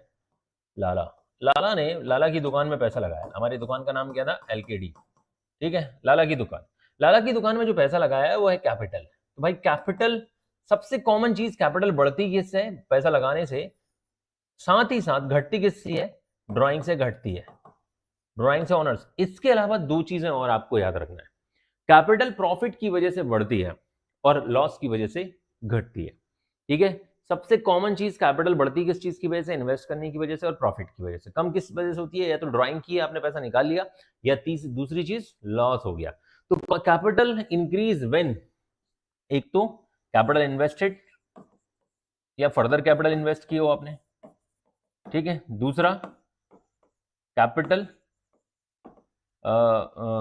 इन्वेस्टेड या फिर कोई गेन हो रहा है या प्रॉफिट हो रहा है, गेन और प्रॉफिट, ठीक है। इसकी वजह से कैपिटल बढ़ती है। कैपिटल कम क्यों होती है? ड्राइंग की वजह से। एक तो ड्राइंग्स की वजह से, जिसको हम विड्रॉ बोलते हैं, विड्रॉ ऑफ कैपिटल, ठीक है। और दूसरा एक और क्या होता है? लॉस, ठीक है। हिंदी में क्या बोलते हैं? हानि। हानि की वजह से, लॉस की वजह से भी कैपिटल क्या होती है? कम हो जाती है। ये दो बड़े बेसिक रीजन है। इसके अलावा और भी कई चीजें होती हैं, जैसे इंटरेस्ट ऑन कैपिटल, ठीक है। और मैं एडवांस में बता देता हूं। इंटरेस्ट ऑन कैपिटल अगर मिलता है तो कैपिटल बढ़ जाती है, अगर पूंजी पर ब्याज मिलता है। और तीसरा, ठीक है, लेकिन अब चलो ये ना ही लिखो तो ज्यादा बेहतर है, क्योंकि अकाउंटिंग इक्वेशन पे इसका असर देखने को नहीं मिलेगा नॉर्मली, ठीक है। क्योंकि वो एक तरफ खर्चा होती है, दूसरी तरफ इनकम होती है, वो भी मैं आपको बताऊंगा, इसके क्वेश्चंस भी हम कवर करेंगे। तो इतनी चीजें आपके लिए अभी फिलहाल में बेहतर है कि भाई कैपिटल कम क्यों होती है? या तो ड्राइंग की वजह से, या तो लाला ने बिजनेस से पैसा निकाल लिया, या बिजनेस में लॉस हो गया। दोनों की वजह से आपकी ऑनर्स कैपिटल इंपैक्ट होती है। आपको एक मजेदार चीज बताता हूँ। आपने सुना होगा कि शेयर मार्केट में कुछ इस तरीके से मार्केट चलता है, ठीक है। मार्केट कुछ इस तरीके से चलता है। आपने ऐसा कभी पहले सिग्नल देखा होगा, ठीक है। जो बंदा वेंटिलेटर पे लेटा रहता है, वो जो एक स्क्रीन होती है उस पर इस तरीके से देखने को मिलता है। और शेयर मार्केट भी कुछ इस तरीके, पल्स चल रही होती है, इसी तरीके से ये हमारा शेयर मार्केट भी चल रहा होता है। तो शेयर मार्केट में आपने सुना होगा कि सर ये बढ़ता क्यों है, घटता क्यों है, बढ़ने से कैसे कैपिटल बढ़ जाती है, लोगों की नेटवर्थ कैसे बढ़ जाती है, वो कैपिटल जो बढ़ती है वो कैसे बढ़ जाती है, ठीक है। तो कहीं ना कहीं अगर एक कंपनी को नॉर्मली, अगर मैं कहता हूं कि अगर आज एक कंपनी का शेयर का प्राइस 1000 रुपये चल रहा है और कल कंपनी की न्यूज़ आती है कि यहाँ पर था, ठीक है, 1000 रुपये, और कल कंपनी को न्यूज़ आती है कि भाई कंपनी को तो बहुत अच्छा प्रॉफिट हो गया, तो वो बढ़कर हो सकता है 1200 हो जाएगा, ठीक है। और अगर कंपनी को और गलती से लॉस हो गया होगा तो कंपनी का प्राइस हो सकता है 800 आ जाए शेयर का। तो ये कम ज़्यादा क्यों होता है? क्योंकि कहीं ना कहीं हमारा जो प्रॉफिट है वो कैपिटल फंड को बढ़ाता है। आप ऐसे ही समझ लो, आपने जो पैसा लगाया कंपनी में वो आपकी कैपिटल है, ठीक है। और कंपनी को प्रॉफिट हुआ तो आपका फंड बढ़ जाएगा और कंपनी को लॉस हुआ तो आपका फंड कम हो जाएगा। सीधी सी बात है, कैपिटल इंपैक्ट होती है प्रॉफिट एंड लॉस की वजह से। लॉस डायरेक्टली हमारी कैपिटल को हिट करता है, ठीक है। ओके, तो चलिए आगे बढ़ते हैं। इफेक्ट ऑफ ट्रांजेक्शंस मैंने बहुत समराइज वे में दिया है, इसके बाद एक डिटेल वे में भी दिया है, बट वो आप खुद पढ़ लोगे, ठीक है। अगली जो पिक्चर है वो आप खुद देख लोगे, ये यहाँ पर है और ये आपके पास नोट्स के फॉर्म में मिल जाएगी। बाकी मैं आपको इस इतने तरीके से समझाता हूँ, फिर डायरेक्ट मैं क्वेश्चन कराऊंगा तो आपको काफी हद तक समझ में आ जाएगा कि भाई affect of transaction on the accounting equation. Accounting equation में जैसा कि आपको पता है, एसेट्स किसके बराबर होती है? कैपिटल प्लस लायबिलिटी के बराबर होती है, ठीक है। ये चीज आप जान चुके हो। एसेट्स किसके बराबर होती है? कैपिटल प्लस लायबिलिटी के। कोई बात नहीं दीप, दे रहा है दुरुस्त है, नो प्रॉब्लम एट ऑल। आप पीछे जाके भी क्लास के बाद आप देख सकते हो, ठीक है। आपके दोस्त कुछ आके भी चले गए और कुछ अभी भी हैं, ठीक है, डोंट वरी। तो हाँ, तो भाई जरा ध्यान दीजिएगा, effect on transactions of accounting equation. Transaction affecting two items, ये तो आपको याद ही रखना है कि मैक्सिमम ट्रांजेक्शंस मिनिमम 2 अकाउंट्स को ही इफेक्ट करेंगे, मैक्सिमम। लेकिन कुछ ऐसे ट्रांजेक्शन भी होंगे जो एक से ज्यादा अकाउंट्स को इंपैक्ट करते हैं, ठीक है, तो उनको बोलते हैं transaction affecting more than 2 items. यानी मोर देन 2 का मतलब 3, 4 भी हो सकता है, ठीक है। लेकिन ज्यादातर आप देखोगे 2 को, और इससे ज्यादा देखोगे 3 को, 4 को बहुत ही रेयर देखोगे, ठीक है, होगा बट ऐसा। तो ट्रांजेक्शन अफेक्टिंग 2 आइटम्स, अब अफेक्टिंग अपोजिट साइड्स और एक होता है अफेक्टिंग सेम साइड। देखो साइड का मतलब क्या है बेटा? ये जो एसेट दिख रही है ना, ये आपका लेफ्ट हैंड साइड है, और ये कैपिटल प्लस लायबिलिटी दिख रही है, ये राइट हैंड साइड है, ठीक है। अब वहां से उल्टा मत देखना, ठीक है। लेफ्ट इक्वल्स टू राइट होता है, तो इसीलिए हम साइड्स की बात कर रहे हैं। थोड़ी देर के लिए आप ये भी मान सकते हो कि जो एसेट्स है वो डेबिट साइड है, और जो कैपिटल प्लस लायबिलिटी है वो क्या है? क्रेडिट साइड है। साइड क्योंकि अभी मैंने आपको पढ़ा ही नहीं है, ठीक है, मतलब आप जब जनरल एंट्री पढ़ोगे तब आपको देखने को मिलेगा। बट लेफ्ट हैंड साइड को डेबिट साइड भी बोलते हैं। All debit balance are assets, all credit balance are liabilities. But ये एक ऐसा कॉन्सेप्ट है जो अकाउंट्स जानता है उसके लिए तो कुछ भी नहीं है, बट जो अकाउंट्स नहीं जानता है, जो अकाउंट्स का बिगनर है, उसके लिए तो भाई डेबिट और क्रेडिट, ये लेफ्ट साइड और राइट साइड नहीं समझ में आती। तो इसीलिए बोल रहा हूँ, ये वाली जो साइड है आपके लेफ्ट में, मेरा भी लेफ्ट है, ये लेफ्ट हैंड साइड क्या है? एसेट साइड है। और राइट हैंड साइड क्या है? ये राइट हैंड साइड है। ये क्या है? Capital plus liability. तो there are 2 sides, equals to के पहले और बाद में। तो सबसे पहली चीज, affecting opposite sides. Affecting opposite side में क्या क्या 4 केसेस हो सकते हैं? एक एसेट्स का बढ़ना और एक दूसरा भी लायबिलिटी का भी बढ़ना, ठीक है। एग्जाम्पल के तौर पे मैं आपको बताता हूं, आपने कार खरीदी, आपने कार खरीदी लोन लेकर, ठीक है। कार आपके लिए क्या होगी? एसेट, और लोन आपके लिए क्या होगा? लायबिलिटी। दोनों चीजें बढ़ रही हैं साथ में, बोलो साथ में बढ़ रही है। और आप यहाँ पे देखो, लायबिलिटी अपोजिट साइड है, एसेट अपोजिट साइड, एक दूसरे के अपोजिट साइड है ना, एक दूसरे के, ठीक है, एक दूसरे के अपोजिट साइड है एसेट्स और लायबिलिटी। तो यहां पर पहला केस फिट होता है कि एसेट्स का बढ़ना और लायबिलिटी का भी बढ़ना, अपोजिट साइड, क्योंकि अफेक्टिंग अपोजिट साइड्स लिखा हुआ है। दूसरा, डिक्रीज लायबिलिटी है, डिक्रीज एसेट्स। अगर आपने कार बेच दी और लोन का पेमेंट कर दिया तो एसेट्स भी कम होगी और लायबिलिटी भी कम हो जाएगी, पक्का। तीसरा, increase assets, increase owners capital. अब इधर एक कैपिटल भी, आपने कार नगद खरीदी तो एसेट्स बढ़ेगी, एसेट्स बढ़ेगी, और बिजनेस में पूरा पैसा नगद लगाया आपने तो कैपिटल भी बढ़ेगी। तो ये हो गया आपका तीसरा point, increase assets, increase owners capital. अगर आपने कार बेच दी तो एसेट्स कम होगी, कैपिटल भी कम हो जाएगी, ठीक है। Decrease owners capital, decrease asset, ठीक है। कहीं ना कहीं मतलब, या आपने बिजनेस से पैसा निकाल लिया, बिजनेस से पैसा निकाल लेते हैं तो कैपिटल भी कम हो जाती है और कैश भी कम हो जाएगा। तो इस तरीके से समझ सकते हो, ठीक है। फिर है affecting same side. Same side मतलब, सेम साइड का मतलब, अगर एसेट्स की, भाई अब एसेट्स का बहुत सारा combination, assets equals to capital plus liability है, इधर ही इधर कुछ हो रहा है, इधर एक चीज कम हो रही है, दूसरी चीज बढ़ रही है, या फिर इधर ही कोई एक चीज कम हो रही है, इधर ही कोई एक चीज बढ़ रही है, तो इसको बोलते हैं सेम साइड, ठीक है। अपोजिट डायरेक्शन में होगा, बट ये देखो अपोजिट डायरेक्शन में होगा, बिल्कुल अपोजिट डायरेक्शन में होगा। Increase assets, decrease another assets, decrease liability, increase another liability, तो ये कहलाता है सेम साइड। तो दो ही तो साइड है, लेफ्ट और राइट, तो ये हो गया आपका लेफ्ट का और ये हो गया राइट का। एक चीज बढ़ेगी, एक चीज घटेगी, ठीक है, सीधी सी बात है, अपोजिट डायरेक्शन में, इसको बोलते हैं same side. Transition affecting more than 2 items, ऐसे भी कुछ चीजें हो सकती हैं जो 2 से ज्यादा आइटम को अफेक्ट करें, और वो अपोजिट भी हो सकती हैं, सेम साइड भी हो सकती है। जैसे अगर आपने कैश सेल करी, बेटा कैश सेल करोगे तो कैश सेल में एक तो आपके पास से स्टॉक जाएगा, ठीक है, दूसरी चीज कैश आएगा, तीसरी चीज आपने जितने में खरीदा होगा क्या उतने में बेचोगे आप? नहीं, आप 10 रुपए का खरीद के 12 में बेचोगे तो 2 रुपए का प्रॉफिट भी तो होगा, और प्रॉफिट इंपैक्ट करेगा कैपिटल को। तो कुछ ऐसे ट्रांजिशन भी होंगे जो एक से ज्यादा आइटम्स को इंपैक्ट करने वाले हैं, ठीक है। बहुत हो गया, बहुत ही ज्यादा कॉन्सेप्ट हो गया। अब हम, क्योंकि जब तक हम कहते हैं ना गाड़ी कितना ही चलाना सिखा दो घर पे बैठ के कि बेटा देखो ऐसी क्लेज होती है, ये स्पीडोमीटर है, ये स्पीड है, ये ब्रेक है, जब तक आप बाइक पे बैठते नहीं हो तब तक आपको उसको ड्राइव करना असली में नहीं सीख सकते। वैसे चलिए हम न्यूमेरिकल क्वेश्चन की तरफ बढ़ते हैं, सो दैट आप बहुत हद तक कंसेप्चुअली क्वेश्चंस को समझ पाओगे। ये आपके लिए मैं ऑलरेडी अवेलेबल करा दूंगा पीडीएफ में, ठीक है। यहाँ पे भी वही चीजें बस थोड़ा डिटेल फॉर्म में है जो मैंने आपको ऑलरेडी समझा रखा है, ठीक है। तो ये बहुत ही छोटा सा क्वेश्चन, यहां से शुरुआत करते हैं।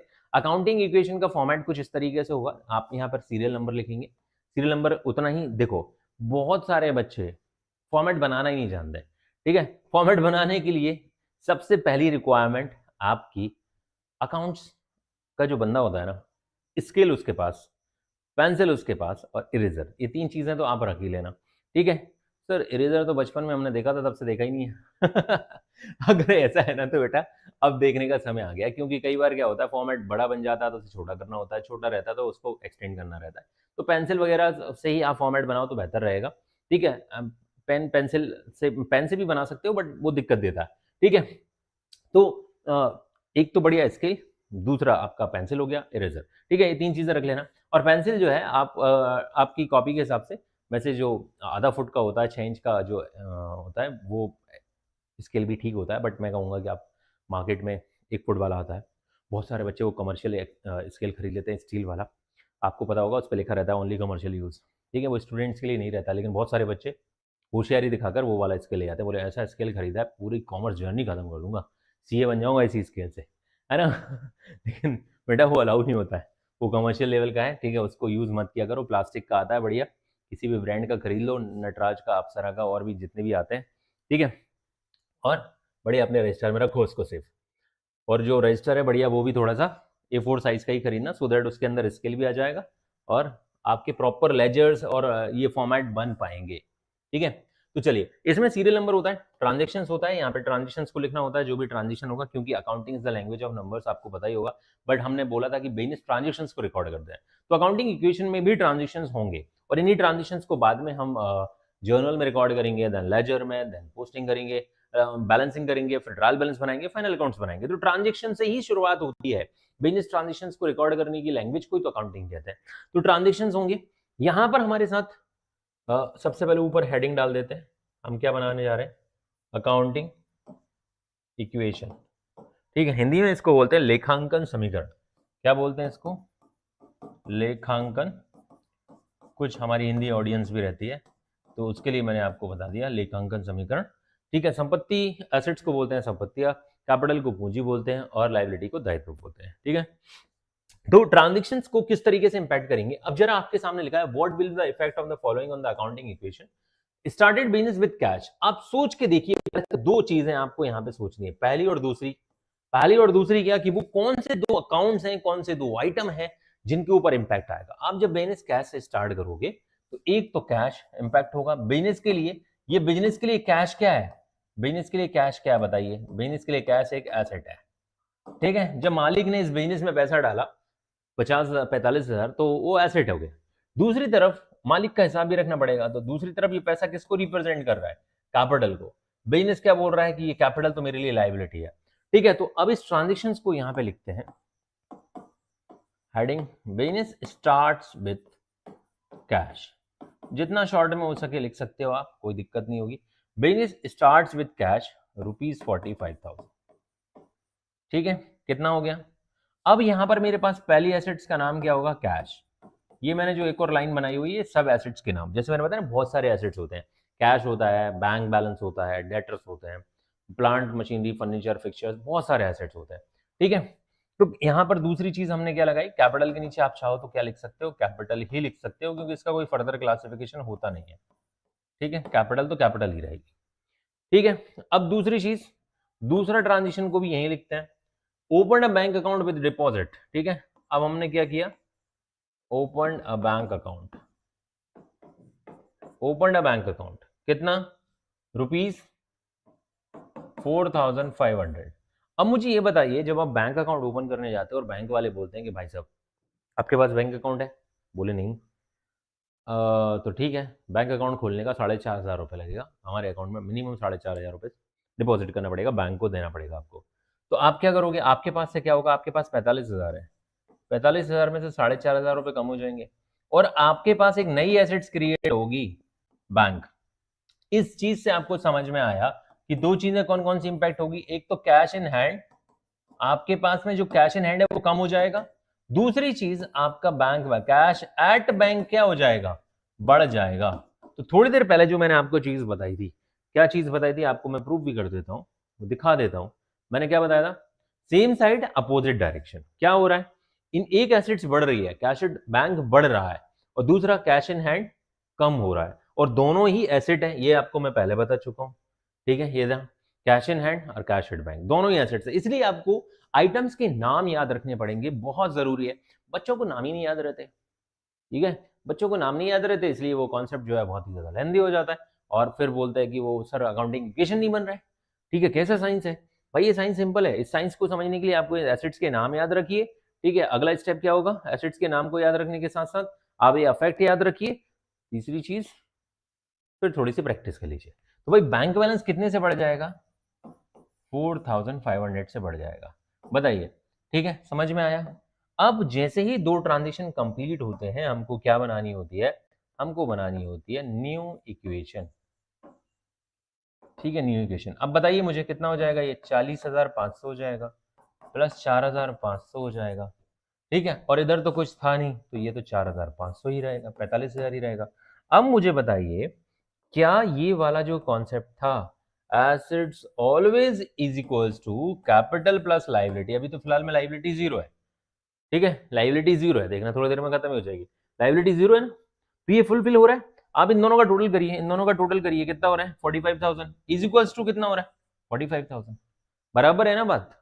यानी assets always equals to capital plus liability का जो कॉन्सेप्ट है वो फुलफिल होता हुआ देखा हमने, दो ट्रांजिशन को जोड़ा, इसके बाद भी ये चीज। सर ये क्या हमेशा 45 रहेगा, नहीं भाई, प्रॉफिट से कैपिटल बढ़ेगी, लॉस से कम होगी। अगला क्या है, bought goods from messrs son and company for ₹11,200। ठीक है, हमने सन एंड कंपनी से क्या खरीदा, तीसरा ट्रांजिशन हमारे पास है, तीसरा ट्रांजिशन आपके पास है। ठीक है, परचेज गुड्स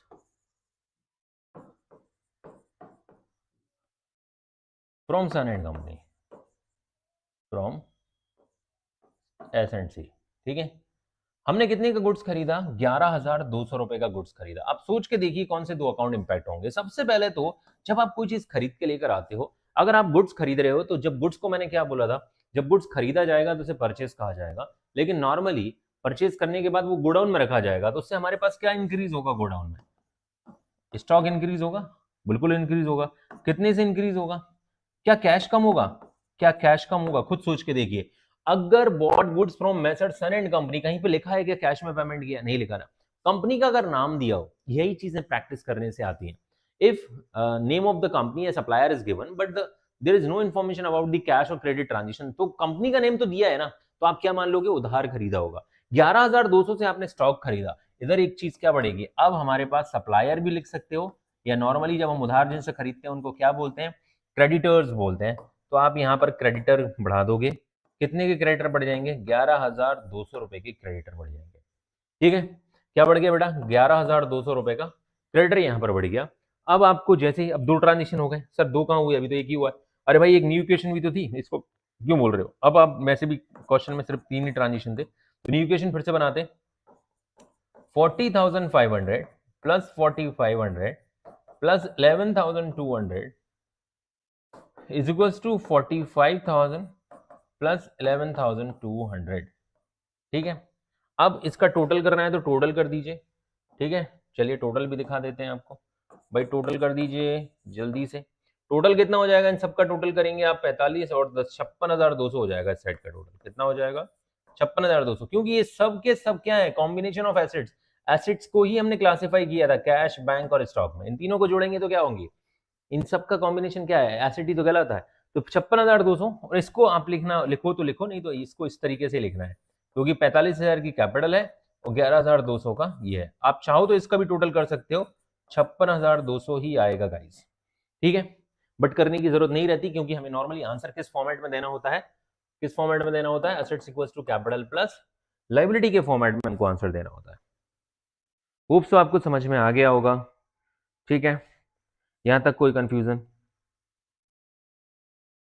बेटा ये जो पीडीएफ है, हेलो हाय, ये पीडीएफ आपको ना इसी क्लास के बाद, लाइव क्लास के बाद, आपके इस डिस्क्रिप्शन बॉक्स में डाउनलोड का ऑप्शन होगा। अगर अभी भी आप जाके देखेंगे, ठीक है, तो डिस्क्रिप्शन बॉक्स में जैसे ही मोर पे क्लिक करेंगे, डिस्क्रिप्शन बॉक्स ओपन होगा। आप देखिए उसमें डाउनलोड के आगे कुछ लिखा है, नहीं लिखा ना, डाउनलोड नोट्स के आगे डैश लगा हुआ है, देखिए जाके, जाके देखिए, अभी देख लीजिए, डाउनलोड नोट्स के आगे डैश लगा होगा, ठीक है। वहां पे एक लिंक मिल जाएगी। अगर आप मेरी पुरानी रिकॉर्डेड क्लास देखेंगे तो उनमें इस जगह पर एक लिंक मिलेगी आपको, ड्राइव लिंक, वहां से आपको सारे नोट्स मिल जाएंगे, ठीक है।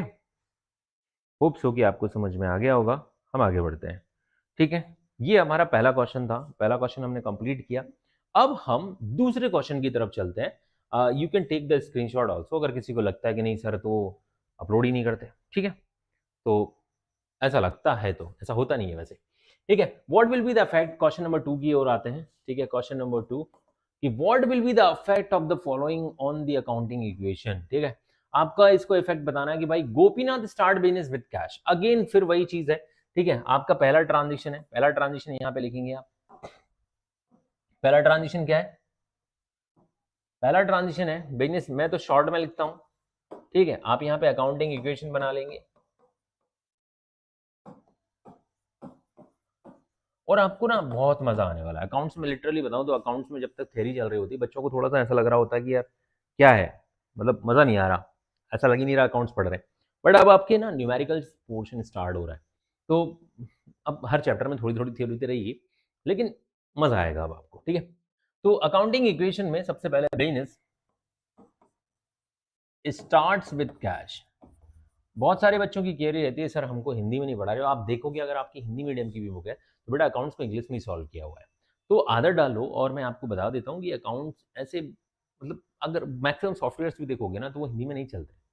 तो आप जितनी जल्दी इस सत्य को समझ जाओगे, उतनी जल्दी आपका नुकसान होना बंद हो जाएगा।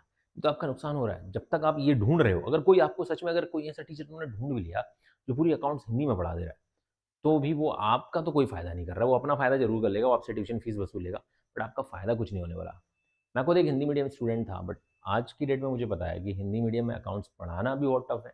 बट मैंने खुद नहीं पढ़ी है, 11th के बाद मैंने कभी हिंदी मीडियम से अकाउंट्स किया ही नहीं, ठीक है। सारी अकाउंटिंग, इवन मैं बता देता हूँ, आई एम सीएमए, सीएमए का कोई भी मॉड्यूल, सीएमए का हिंदी में एग्जाम देना अलाउ है, बट सीएमए का जो भी स्टडी मटेरियल है वो प्योर इंग्लिश में आता है, ठीक है। हिंदी होती ही नहीं है, कहाँ तक हिंदी देखोगे आप, ठीक है।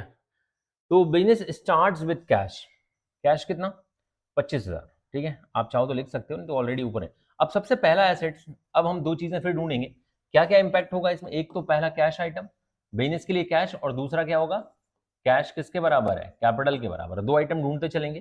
कैश कितना, 25,000, और वही कैश क्या कहलाएगा, कैपिटल कहलाएगा। क्या कहलाएगा, कैपिटल कहलाएगा। कितना, 25,000, ठीक है।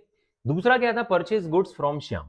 दूसरा ट्रांजेक्शन था परचेज गुड्स फ्रॉम श्याम। भाई श्याम से गुड्स खरीदा 10,000 का, तो बताइए हमारे पास क्या आएगा, हमारे पास आएगा स्टॉक। एक तो हम क्या याद रखेंगे कि स्टॉक आ रहा है हमारे पास, चलिए स्टॉक कितने का आ रहा है, 10,000 रुपए का स्टॉक आ रहा है। दूसरी चीज हमें याद रखना पड़ेगा, अगर हमने श्याम से गुड्स खरीदा है तो श्याम को पैसा लौटाना है, और श्याम को पैसा लौटाना है, दैट्स ऑब्लिगेशन, और ऑब्लिगेशन क्या होती है, लायबिलिटी होती है। तो इसको हम क्या बोल देंगे, बोलिए क्या बोलेंगे इसको, क्रेडिटर। चाहो तो आप यहाँ पे समझने के लिए श्याम लिख सकते हो, ठीक है, हमारे पास जगह थोड़ी कम रहती है, सर आपके पास तो बहुत जगह है, हमारे पास तो इतनी भी नहीं होती, इसलिए तो बोल रहा हूँ स्टार्टिंग में समझने के लिए श्याम लिख लो कि भाई ये रिप्रेजेंट कर रहा है कि ये पैसा श्याम को तो हमको लौटाना पड़ेगा ना, लाइबिलिटी है। अगर आज आपने उधार खरीदा तो वो छोड़ देगा क्या आपको? अरे ऐसे कैसे छोड़ देगा भाई, ठीक है, छोड़ेगा नहीं, आपको ढूंढ ढूंढ के आपसे पैसा मांगेगा कि भाई कहाँ है, याद हूं कि नहीं, ठीक है।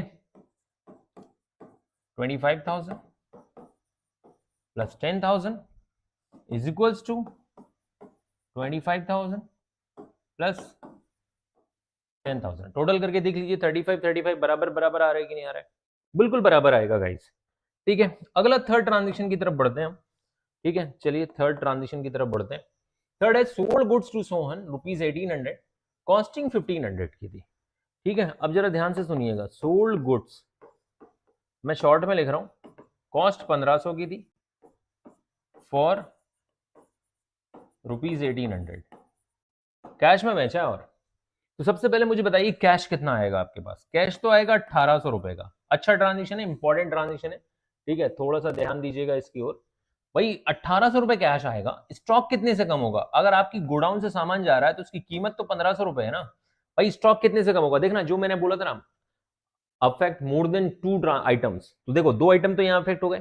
कैश बढ़ेगा कितने से? 1800 रुपए से। इस ट्रांजेक्शन में कैश कितने से बढ़ रहा है? जब आप नगद बेचोगे तो कैश 1800 से बढ़ेगा। स्टॉक कितने से कम हो रहा है? स्टॉक 1500 से कम होगा। भाई और क्या हो रहा है? हमें प्रॉफिट भी तो हो रहा है, प्रॉफिट भी तो हो रहा है 300 रुपए का। और प्रॉफिट किसको इंपैक्ट करता है? कैपिटल को इंपैक्ट करता है। प्रॉफिट से मैंने क्या बोला था? Due to the gain profit आपकी कैपिटल क्या होगी? इंक्रीज होगी। अब फिर न्यू इक्वेशन हम बनाते हैं यहां पर, ठीक है, फिर हम न्यू इक्वेशन बनाते हैं। कितना हो जाएगा बताइए?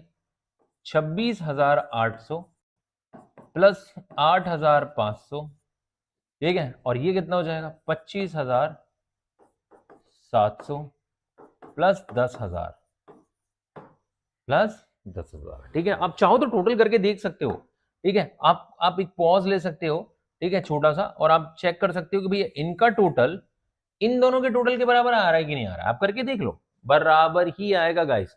35,700 आ रहा है ना, इधर का टोटल भी करके देख लो, 35,700 ही आएगा, ठीक है। आना चाहिए, आना चाहिए पक्का। ये 26,800 हो गया, ये 25,300 300 लिखना था ना यार, ये देख रहे हो आप?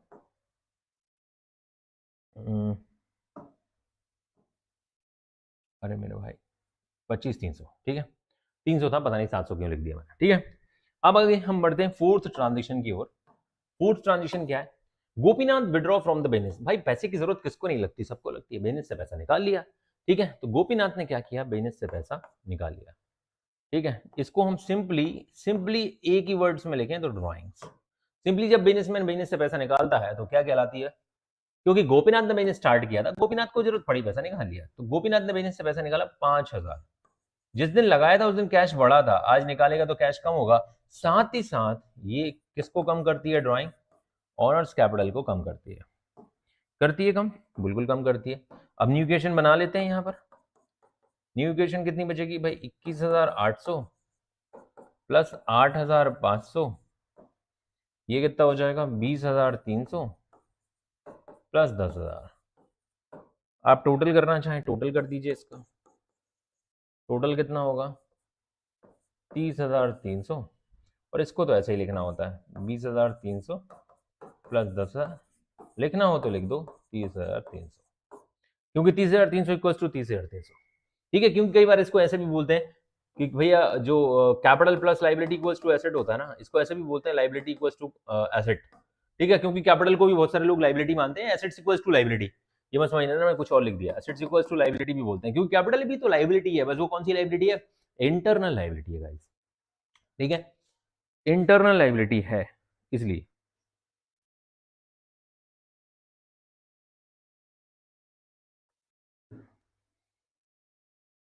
ओके, चलिए अगले क्वेश्चन की तरफ बढ़ते हैं।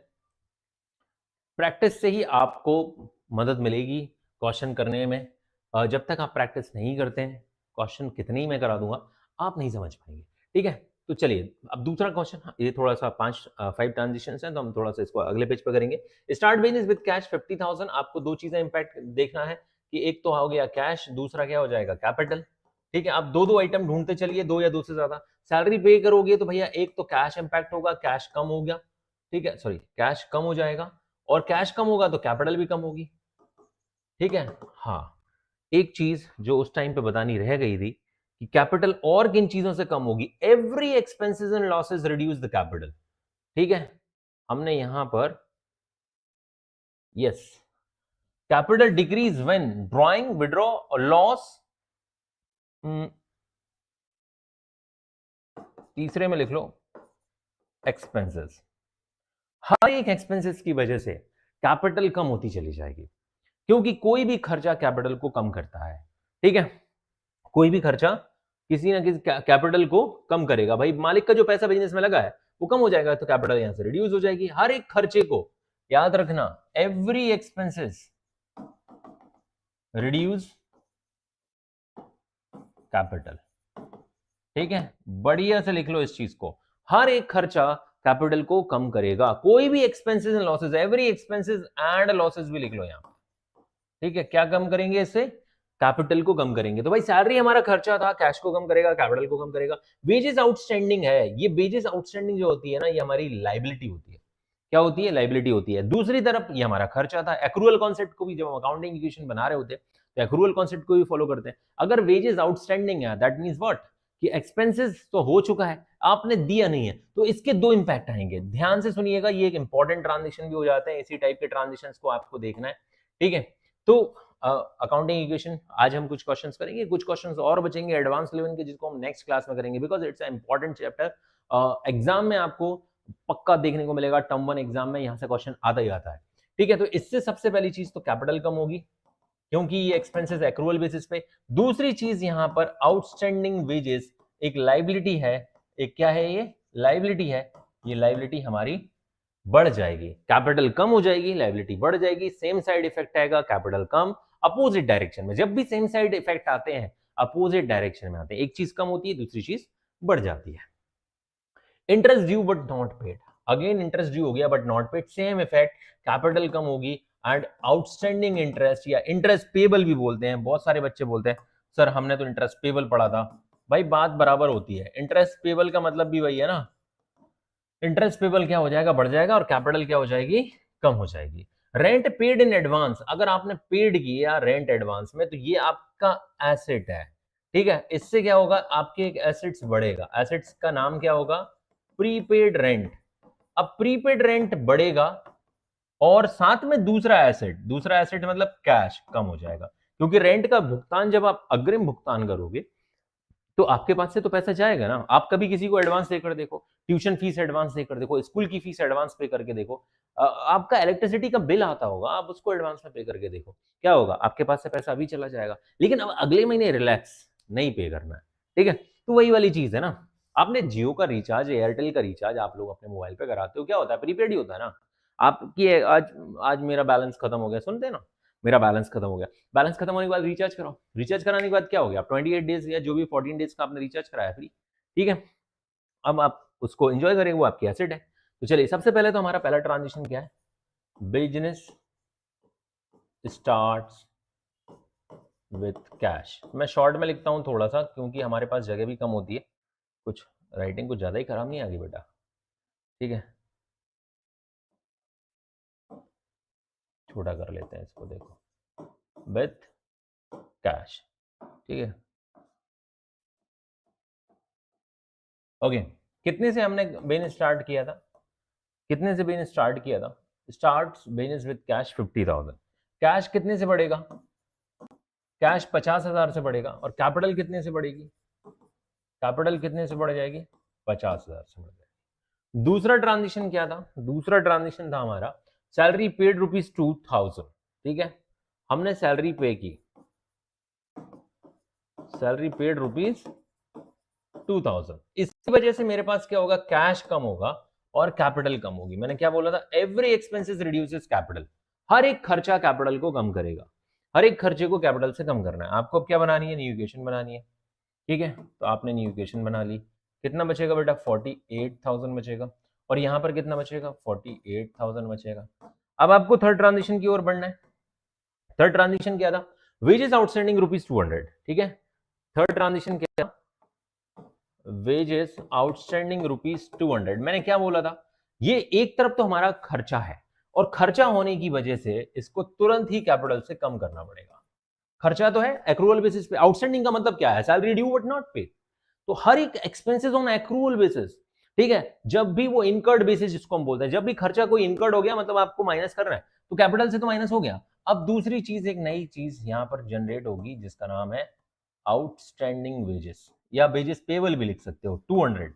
एक तरफ से तो क्या हो गया, अपना कैपिटल कम होगा, दूसरी तरफ आपकी लायबिलिटी बढ़ जाएगी, एसेट साइड कोई इंपैक्ट नहीं आएगा। देन हम फिर से न्यू इक्वेशन बनाएंगे, ठीक है, देन हम फिर से न्यू इक्वेशन बनाएंगे। कितना हो गया गाइस, 48,000, ठीक है, ये कितना हो जाएगा 47,800 प्लस 200, ठीक है, क्लियर एवरीवन। कोई डाउट हो तो आप चैट में हमसे पूछ सकते हो, ठीक है। चलिए आगे बढ़ते हैं।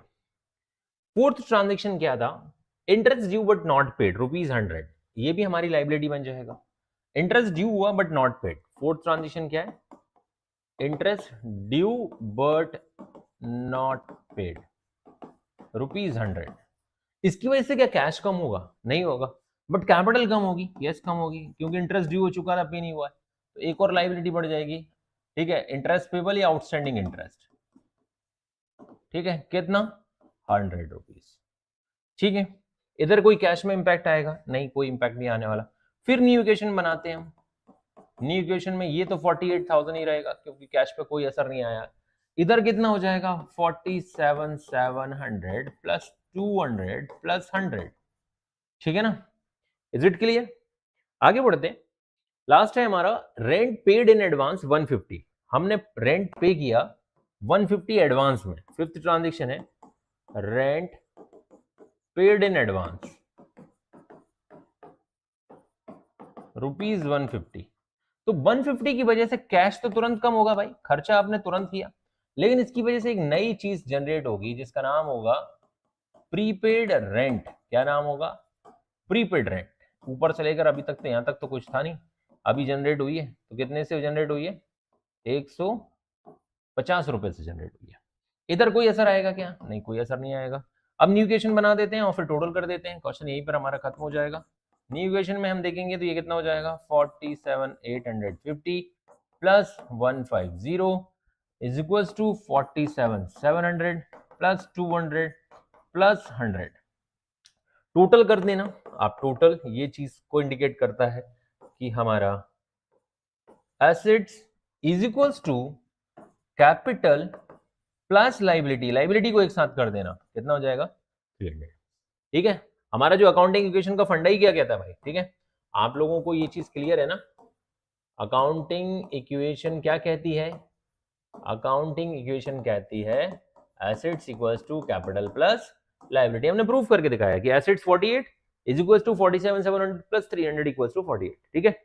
तो ये हो गया आपका। आप इसको, चलो यहाँ पे जगह है तो मैं इस तरीके से लिख सकता हूँ, ठीक है, 48 इज इक्वल्स टू 48, ठीक है। बहुत सारी बुक में आपको इस तरीके से भी देखने को मिल जाएगा कि assets equals to liability, assets equals to liability, क्योंकि कैपिटल प्लस लाइबिलिटी को मैं बार बार बोल रहा हूँ, तो आप थोड़ा सा ध्यान रखिएगा। ओके, चलिए अब थोड़े बड़े क्वेश्चंस की तरफ आते हैं, ठीक है। अब थोड़ा बड़ा क्वेश्चन करते हैं सो दैट अच्छी प्रैक्टिस हो जाएगी आपकी, ठीक है। कल कुछ और हम स्पेसिफिक और यूनिक, हमारे कल नहीं, मतलब नेक्स्ट जो हमारी क्लास होगी सैटरडे, उसमें हम कुछ और भी अच्छे बड़े क्वेश्चंस करेंगे अकाउंटिंग इक्वेशन के प्रैक्टिस पर्पज से, ठीक है, सो दैट कॉन्फिडेंस बिल्ड हो कि हाँ अकाउंटिंग इक्वेशन अच्छे से बन गया है, ठीक है। चलिए, the following transactions took place in the books of Arjun traders in the April prepare accounting equation showing the effect of each transaction, ठीक है। अब आपके सामने है सबसे पहले Arjun start business with ₹2 lakh as a capital, ठीक है। ऑलरेडी मेरे पास फॉर्मेट बना हुआ रखा हुआ है, तो हम सीधा आगे बढ़ते हैं। अच्छा, थोड़ा सा हम एनालिसिस कर लेते हैं यहाँ पर कौन कौन सी चीजें बढ़ेंगी। एक तो जैसे बिजनेस स्टार्ट करोगे तो आपके पास से क्या होगा, कैश बढ़ जाएगा, साथ ही साथ कैपिटल भी क्या होगी, बढ़ जाएगी, कैश और कैपिटल बढ़ जाएगा। दूसरा है डिपॉजिट 50,000 इनटू द बैंक, तो यहां पर क्या होगा, बैंक बैलेंस बढ़ जाएगा और कैश कम हो जाएगा। तीसरा है परचेज गुड्स वर्थ ₹60,000, कैश 40, ठीक है, ध्यान से सुनिएगा, कैश 40 हो रहा है यहाँ पर कैश 40 है, तो कैश कम हो जाएगा। ठीक है, क्रेडिट 20,000 आपने 10,000 से, तो स्टॉक कितने से बढ़ेगा? स्टॉक इंक्रीज बाय 60 के, एंड क्रेडिटर्स यानी कि सप्लायर आल्सो इंक्रीज बाय 20। कितने से इंक्रीज हो जाएंगे? ये खुद बढ़ जाएंगे कितने से? 20 के से। तो ये 3 अकाउंट में इंपैक्ट करेगा। एक तो कैश कम होगा 40,000 से, 20,000 से आपकी लाइबिलिटीज बढ़ेगी, एंड 60,000 से आपके पास टोटल स्टॉक, आपने माल तो 60,000 का खरीदा है ना, स्टॉक 60,000 का खरीदा है, तो 60,000 का स्टॉक इन होगा, 40,000 का कैश आउट होगा, एंड 20,000 की लाइबिलिटी इन हो जाएगी। ठीक है, इज इट क्लियर? अगला फोर्थ क्या है? Purchase machinery 30,000 and paid by cheque. तो इसमें क्या होगा? आपका जब चेक से आप पेमेंट करोगे तो bank balance reduce by 30 and machinery increase by 30। एक नई एसेट्स आएगी जो कि इंक्रीज बाय 30। दूसरा है सोल्ड गुड्स कॉस्टिंग 10,000 फॉर 15,000। इसमें भी 3 इंपैक्ट आएंगे। स्टॉक रिड्यूस होगा, भाई जब गुड्स बचेगा तो बेचेंगे तो कम होगा। ठीक है, कैश इंक्रीज होगा, बिल्कुल होगा। प्रॉफिट इंक्रीज होगा, मतलब प्रॉफिट किसको इंपैक्ट करता है? प्रॉफिट किसको इंपैक्ट करता है? कैपिटल को। तो कैपिटल क्या हो जाएगी? इंक्रीज हो जाएगी।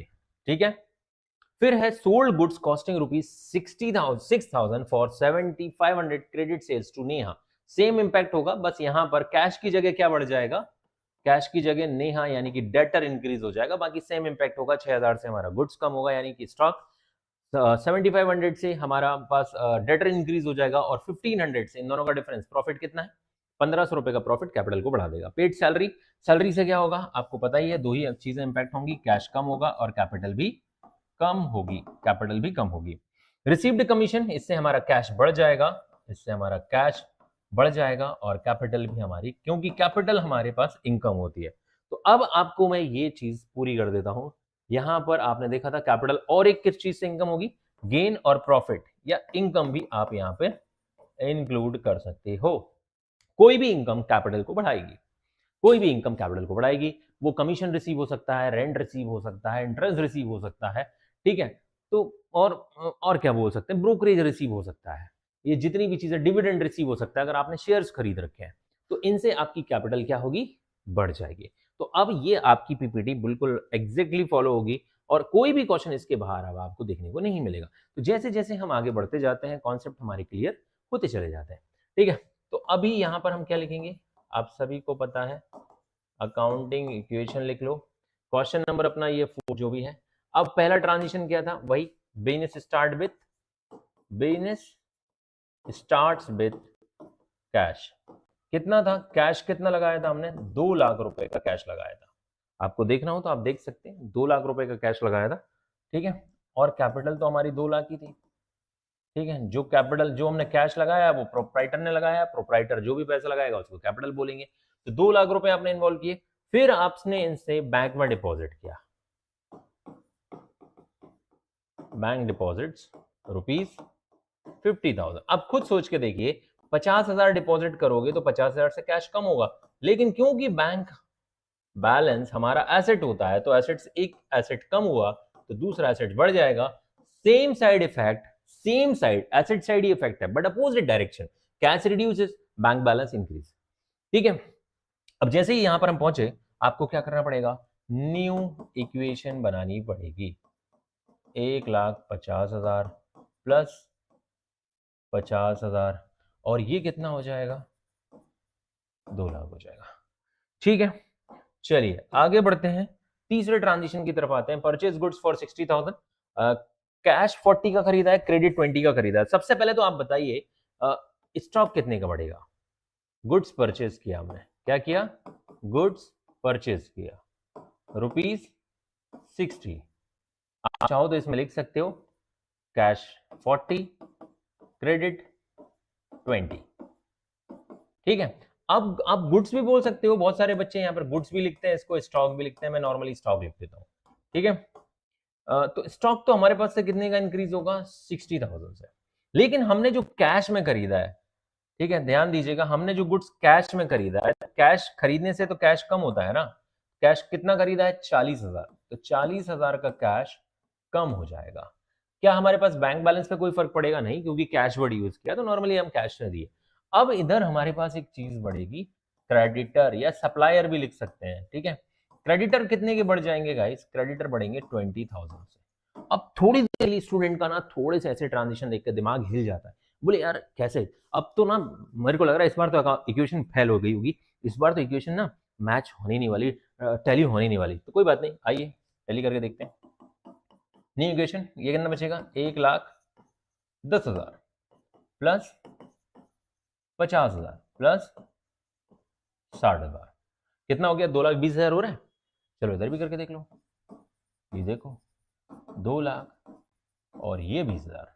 ठीक है, आपने टोटल करके देखा, इधर का टोटल तो बड़ा सिंपल दिख रहा होगा आपको, टोटल करो आप इधर का टोटल कितना हो रहा है, 2,20,000। यहां से यहां तक का टोटल करो जरा, इसको करके देखो, 2,20,000 हो रहा है।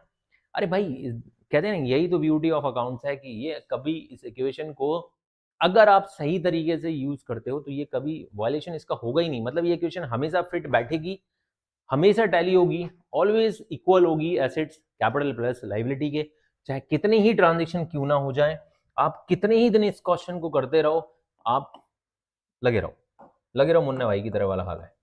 ठीक है, लेकिन ये कहीं पर भी गलत रिजल्ट नहीं देगी। फोर्थ ट्रांजेक्शन क्या है, purchase machinery 30,000 and paid by cheque. मैंने क्या बोला था, एक तो बैंक बैलेंस कम होगा, अब मशीनरी खरीद के लाया और आपने चेक से इशू कर दिया, तो बैंक बैलेंस कम होगा, बैंक से पैसा कटेगा और मशीनरी हमारे पास एक नई एसेट्स के फॉर्म में आएगी। तो हमने मशीनरी परचेज की, क्या किया हमने, मशीनरी परचेज की ₹30,000, पेमेंट मेड बाय चेक, तो मैं यहाँ पे नहीं लिख रहा हूँ, जगह थोड़ी सी हमारे पास कम पड़ जाती है। तो अब इस बार बैंक बैलेंस 30,000 से कम होगा गाइस, 30,000 से बैंक बैलेंस क्या होगा, बैंक बैलेंस क्या होगा, ध्यान दीजिए, यहाँ पर जो हमारा बैंक बैलेंस है भाई, बैंक बैलेंस अभी तक उतना ही चला आ रहा था, बट इस बार क्या होगा, कम होगा। कितना कम होगा, 30,000 से। और एक नई चीज कहते हैं ना, one more added in our family, car लेकर आते हैं लोग। ठीक है, तो इसका मतलब क्या है भाई, हमारी फैमिली में एक नई मशीनरी आ रही है, सपोज करो थोड़ी देर के लिए कार ही है। ठीक है, तो ये लो कार आ गई आपके पास, क्या आपको पछतावा होता है कभी कि 30,000 चले गए और 30,000 की कार आई, क्यों हमको नहीं होता, क्योंकि सेम डायरेक्शन में तो कुछ भी हो सकता है यार, हमने एक एसेट्स खरीदी तो सीधी सी बात है कैश जाएगा, नगद खरीद के लाते हो तो कैश जाता है, उधार खरीद के जाते हो तो फ्यूचर में जाता है, लेकिन जाएगा ना पैसा। अफसोस कब होता है, घर से चोर चोरी कर ले गया पैसा, इसका मतलब क्या है, अरे यार कोई बेनिफिट ही नहीं मिला, पूरा पूरा पैसा चला गया, चाहे वो पैसा चोरी करके ले जाए, एसेट चोरी करके ले जाए, इसमें तो सिर्फ एक पार्टी को बेनिफिट हो रहा होता है ना। डबल एंट्री सिस्टम में यही है, सुख के बदले दुख भी आते हैं। ठीक है, दुख के बदले सुख भी आते हैं, यानी कि ये कार का जो सुख है ना, वो इस पैसे के जाने के दुख को नलीफाई कर देगा। ठीक है, ओके, तो यहाँ पर अब कोई इम्पैक्ट नहीं होंगे, तो चलिए टोटल करते हैं, न्यू इक्वेशन बनाते हैं, हर बार न्यू इक्वेशन बनानी होती है हमको। ठीक है, 1,10,000, ठीक है, प्लस 20,000 प्लस 60,000 प्लस 30,000। ठीक है, और इधर तो कुछ है नहीं चेंज, कोई चेंज है क्या, नहीं इधर कोई चेंज नहीं है सर। ठीक है, ओके, चलिए हाँ, हम्म, हम्म। पांचवा ट्रांजेक्शन आप देखते हैं, पांचवे ट्रांजेक्शन की तरफ बढ़ते हैं। पांचवा क्या था, sold goods costing 10,000 for 15,000 cash से। ठीक है, स्टॉक क्या होगा, 15,000 में बेचा 10,000 का सामान। ठीक है, goods sold, goods sold ₹15,000, cost कितनी है, ₹10K। ठीक है, अब मुझे बताओ कॉस्ट का इंपैक्ट किस पे जाता है, स्टॉक पे जाता है, इसलिए मैं इसको स्टॉक भी बोलता हूं।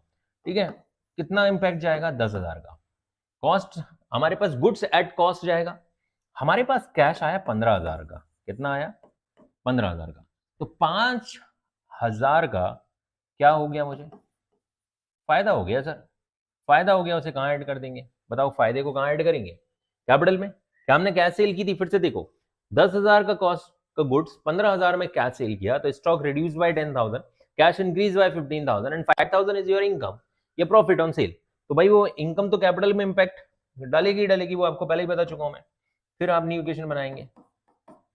ठीक है, तो कितना हो जाएगा, 1,25,000 प्लस 20,000, ठीक है, प्लस ये स्टॉक कितने का बचेगा, 50,000 प्लस 30,000, और यहां पे कितना हो जाएगा, 1,95,000 प्लस 20,000। ठीक है, टोटल करके देखेंगे 1,15,000 आ रहा है। इधर का भी टोटल आप करके देख लीजिए, वेरीफाई करते रहिए हर बार कर करके। देखो बेटा, पहली बार अभी आप परफेक्ट नहीं हो, आप बिगनर हो, आप करते रहो टोटल, थोड़ा टाइम लगेगा बट आपको जो कॉन्फिडेंस आएगा ना वही आपको। और अकाउंटिंग इक्वेशन में प्रॉब्लम ये होती है, बच्चा थोड़ा टोटल कर करके नहीं देखता, फिर बाद में कोई गलती हो जाती है, फिर इकट्ठा बड़ा कुछ प्रॉब्लम होता है। तो 125 प्लस 20 145, 145 प्लस 50 करेंगे 195, 195 प्लस 30 करेंगे। हाँ 1 सेकंड, कुछ तो गड़बड़ हो गया। 125 प्लस 20 45, 45 और 50 95, 95 और 30, 95 और 30 कितना हो रहा है? अरे भाई ऐसे कैसे गड़बड़ हो सकता है? अरे यार क्या हुआ, देखो यहाँ पे 2,05,000 आना चाहिए था। मैं ना उल्टा ही करता हूँ ना मैं, मतलब क्या है यार, बताओ बताओ गलती की नहीं की? अरे ब्रैकेट नहीं लगाया, प्लस करने के लिए माइनस कर दिया यार, इतना ज्यादा एक्सप्लेन कर दिया कि मैं खुद ही, क्या हो गया? वही ना, देखो अभी तुरंत पता चल गया ना, इधर का टोटल करेगा 10,000 कम पड़ रहा, इधर का टोटल 10,000 ज्यादा आ रहा है। मैं सोच रहा हूँ क्या गलती की है, गलती साफ है, प्लस करना था माइनस कर दिया। ठीक है, प्रॉफिट था। चलो आगे बढ़ते हैं। 6 सर आज तो आपने कोई गैप भी नहीं दिया। अरे भाई कभी कभी ऐसा होता है। ठीक है, sold goods costing 6,000 for 7,500 credit sales to Neha. अब नेहा हमारी डेटर होगी। नेहा क्या होगी हमारी? सबसे पहले तो एक डेटर को बढ़ा लेते हैं, इस बार नेहा ही लिख दें, जगह कम बची है। ठीक है, नेहा कौन होगी हमारी? डेटर होगी। ठीक है, नेहा को हमने 7,500 का सामान गुड सोल्ड किया है। ठीक है, गुड सोल्ड टू नेहा ₹7,500, जिसकी कॉस्ट कितनी है गाइस? कॉस्ट ₹6,000, कॉस्ट है 6,000 रुपए की। तो भाई स्टॉक तो कम होगा हमारे पास से, कितने का? 6,000 का। अब हमारे पास नेहा कितने से बढ़ जाएगी? 7,500 से। क्या कैश बढ़ेगा इस बार? नहीं, नेहा ने तो उधार खरीदा, लेकिन क्या फायदा हुआ? यस फायदा हुआ। कितने का फायदा हुआ? 1,500 रुपए का फायदा हुआ इस बार। 1,500 रुपए का फायदा आप कहां पे ऐड करोगे? फायदा हमेशा कैपिटल में ऐड हो जाता है। फायदा कैपिटल में ऐड हो गया। टोटल करते हैं 1,25,000 प्लस 20,000 प्लस 50, कितना हो जाएगा? 44,000 प्लस 30,000 का मशीनरी, 7,500 का डेटर, प्लस ये कितना हो जाएगा? 2,06,500 और प्लस 20,000 का क्रेडिटर। सर ये क्रेडिटर कभी खत्म नहीं होंगे क्या? बिल्कुल होंगे, अगर क्रेडिटर को आप पेमेंट करते हो। ये हम सब डिस्कस करेंगे हमने हमारी अगली क्लास में, जिसमें हम सभी टाइप के क्वेश्चंस देखेंगे जो अभी तक बच रहे हैं। ठीक है, देखो ये हमारा बिगनर्स के हिसाब से क्लास है। ठीक है, लाइव क्लास का मतलब ये नहीं है कि मैं यहाँ पर कोई वन शॉट डाल रहा हूँ। ठीक है, मैं यहाँ पर आपको डिटेल में पढ़ा रहा हूँ, जैसा कि मैं लाइव क्लास में पढ़ाता हूँ। ठीक है, तो वो सारी चीजें आपको कवर कराऊंगा जो एग्जाम देने के लिए आपको 100 आउट ऑफ 100 स्कोर करने के लिए मदद करेंगी। ठीक है, यहाँ पर वो फॉर्मेलिटी नहीं हो रही कि वन शॉट डाल दिया हो गया काम। वो वन शॉट ऑलरेडी मेरे डले हुए हैं, अगर आपको देखना है तो आप देख सकते हैं। ठीक है, वो आपको रिवीजन में काम आते हैं, आपका यहाँ पर कोई काम नहीं आने वाला। वो डिटेल में हम पढ़ रहे हैं। पेड सैलरी 5,000, भाई सिंपल ट्रांजेक्शन है, हम ऑलरेडी कर चुके हैं, लेकिन ठीक है। पेड सैलरी ₹5,000, बताइए क्या होगा? 5,000 का क्या होगा? सैलरी जैसे ही आप पे करोगे 5,000 आपके पास से खर्चा गया, बाकी तो इन पर कोई इफेक्ट नहीं आएगा, लेकिन 5,000 की कैपिटल कम होगी कि नहीं होगी? बिल्कुल होगी सर, ये लो कम कर दी। ठीक है, फिर बना लो न्यू इक्वेशन। सर ये न्यू इक्वेशन बना बना के हम बोर हो गए। कोई बात नहीं, आगे भी आपको मैं इसका सॉल्यूशन दूंगा, लेकिन एग्जाम में तो आपको ऐसा करना ही पड़ेगा बेटा, मार्क्स मिलेंगे। या मार्क्स नहीं मिल रहे ना तो थोड़ा सा बोर कर सकती है आपको। ठीक है, बनानी पड़ेगी आपको इक्वेशंस बार बार बार बार। ठीक है, ओके, ये कितना बचेगा? 2,01,500। ठीक है, और ये 20,000। बस लास्ट ट्रांजिशन और बचा हुआ है। लास्ट ट्रांजिशन क्या है? Received commission 2,000। ठीक है, कमीशन रिसीव हो गया भाई 2,000 का आपको। एट्थ ट्रांजिशन क्या है?